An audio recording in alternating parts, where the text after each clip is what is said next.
Good afternoon मित्रांनो, MPSC group C 2024 ला science मध्ये हा क्वेश्चन विचारला होता. मानवास आवाजाच्या खालीलपैकी योग्य उत्तर निवडा. या क्वेश्चन मध्ये मानवास आवाजाच्या 20 ते 20,000 हर्ट्झ इतक्याच वारंवारता ऐकू येतात. 1 नंबरचं वाक्य आहे. 2 नंबरचं वाक्य काय? इन्फ्रासोनिक वेव्हची वारंवारता 20,000 हर्ट्झ पेक्षा अधिक असते. 3 नंबरचं वाक्य काय? अल्ट्रासोनिक वेव्हची वारंवारता 20 हर्ट्झ पेक्षा कमी असते. 4 नंबरचं वाक्य काय? ध्वनी लहरी घनपदार्थातून प्रवास करू शकत नाही. यासाठी मित्रांनो मी तुम्हाला 9वीचं स्टेट बोर्ड रेफर करेन.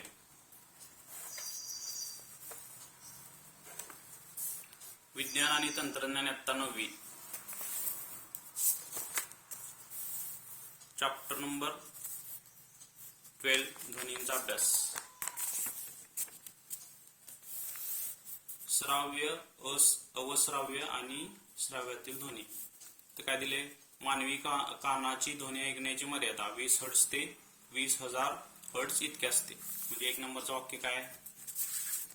मानवास आवाजाच्या 20 ते 20,000 हर्ट्झ इतक्याच वारंवारता ऐकू येतात. ए हे वाक्य बरोबर आहे. आता आपल्याला ऑप्शन मध्ये ए वाक्य दोन्हीच ठिकाणी दिसते. कुठं? 4 नंबर ऑप्शन फक्त ए वाक्य बरोबर आहे आणि 3 नंबरचं ऑप्शन सर्व वाक्य बरोबर आहे. आता आपण ऑप्शन नुसार जाऊया. 2 नंबरचं स्टेटमेंट काय दिले त्यांनी? इन्फ्रासोनिक वेव्हची वारंवारता 20,000 हर्ट्झ पेक्षा अधिक असते.